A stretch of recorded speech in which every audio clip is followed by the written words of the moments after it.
There is no end to the US-China war on trade tariffs. Even though the US stock markets on Friday morning showed hopes of overcoming the carnage, China has retaliated by raising its levies on US products to 125%, even as it calls the raise a joke.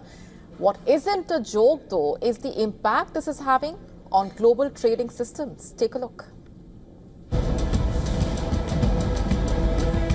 The gloves are off. It's almost turned into a no-limits poker duel with neither side willing to blink. Yes, the US and China are at war on the trade field.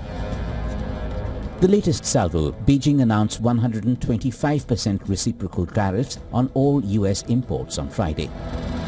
As Xi Jinping broke his silence on the issue, China has labelled US tariffs a numbers game with no economic relevance that will become a joke, as it filed a lawsuit with the WTO complaining of the rules-based multilateral trading system being undermined.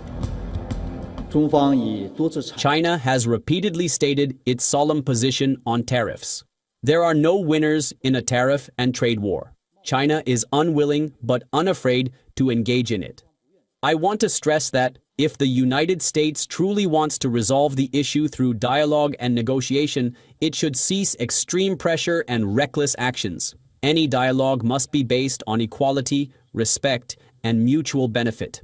If the US is determined to fight a tariff and trade war, China will fight till the end. Just 10 days, and what a drastic turnaround it's been between the world's biggest trading partners. US tariffs on Chinese goods that stood at 10% on the 1st of April are now at 145%. This is already in effect. China has retaliated. Tariffs on American goods coming into China will be taxed at 125% effective from Saturday. The fallouts are already visible. US retailers are suspending orders and halting shipments as the global supply chain grinds to a near halt. The US and China make up 43% of global GDP. An all-out trade war could weigh on global growth, investment and market stability. China has already restricted exports of strategic metals like germanium and gallium, vital for defense and AI applications. On the other side, the US could intensify its technology blockade, targeting Chinese access to advanced microchips. Analysts also warn of a global dumping risk. China is already running a $1 trillion goods surplus, with excess products like steel potentially flooding global markets at artificially low prices. The ripple effects of this economic confrontation are now being felt worldwide. There are clear signals also of China looking for partners to stand up against the US tariff offensive. On a visit to Spain, President Xi called for China and Europe coming together to fulfill international responsibilities and resist what he called unilateral bullying practices. This one follows a similar outreach to India. The punch and counterpunch and the battle for one-upmanship is far from over, and there's little doubting the potential this has to throw global trade regimes completely out of gear. Bureau Report, WION World is One. And joining me on the broadcast this minute is Elizabeth LaRousse, who is a security analyst from Washington, D.C. Thanks very much for being here. Of course, a lot to get into. It's turned into a numbers contest as far as the tariffs go between the U.S. and China. But where is this really headed, according to you? If I had a crystal ball, I'd let you know. It's headed for really rough seas regarding trade, but also services.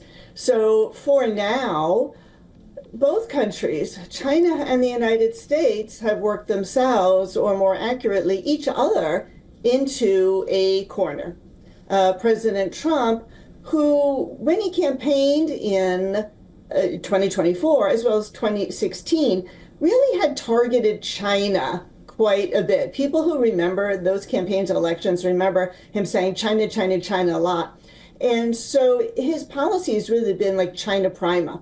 And so even though he had hit other countries with these tariffs, you know, there's a 90-day moratorium, but not for China, because he really wants to affect and influence, adversely, influence China to bring it to the table, not only the United States and President Trump, but European countries are suffering what's called promise fatigue, that various Chinese leaders have promised to open up their markets, to reform the economy, to be more market-oriented, and they come with pleasing words to Mar-a-Lago, for example, as Xi Jinping did in 2017, and then just go home and carry out the same kind of state-oriented behavior.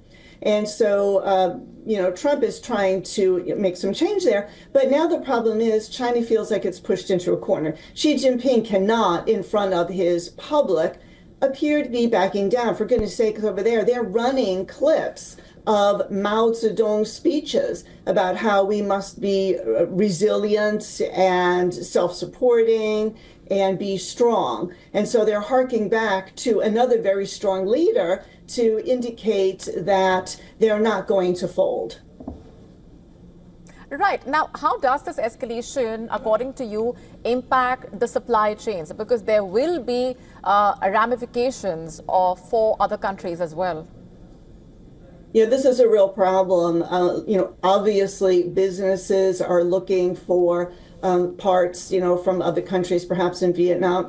China, when it got hit with previous tariffs under Trump administration, and Biden continued them, a lot of businesses, not all, of course, but a lot, moved right over the border to Vietnam. And I don't think that American consumers have not realized that, suddenly a lot of stuff's being made in Vietnam. Well, those are Chinese companies, right? So the supply chains are in other countries, but you can't get everything. You can't get all those, parts. And, as you indicated, key minerals, which are needed for EVs, for cell phones, various electronics, high tech, China has a control or near control of the market on a lot of those materials. So it's going to be difficult to get a lot of that stuff. So yeah, this is a very, very difficult time. A difficult time indeed. President Xi Jinping, of course, has asked for the EU to join him in standing up to the US. What do you make of that? Now, would this be a partnership of convenience, if at all, if it does happen? And what do you see happening at this point with that outreach? Right now, I don't see that. Now, the one caveat, I suppose, is Spain. Spain is meeting with China and talking about, tightening, trade relations there. Right now, overall, European Union and individual European countries, they still want to deal with the United States. As I mentioned earlier, my earlier comments, Europe is also tired of or suffering from this promise fatigue, right? And they also have been hit with a lot of inexpensive, cheap products from China. My goodness, I was just in Portugal and it was chilly. I had to buy a sweater. It was made in China. And when the seam is already coming apart, right? So we see that elsewhere. 70 countries have indicated to the Trump administration that they want to negotiate after he hit them with those tariffs.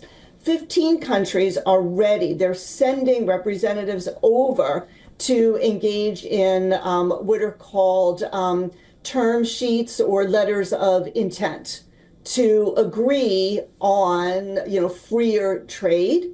And so the European countries, they want to look to the U.S. first. I would warn President Trump not to be so arrogant when he says they're coming to kiss my you-know-what. I don't think that's a proper way to talk to your allies and friends, especially when you want a united front against China.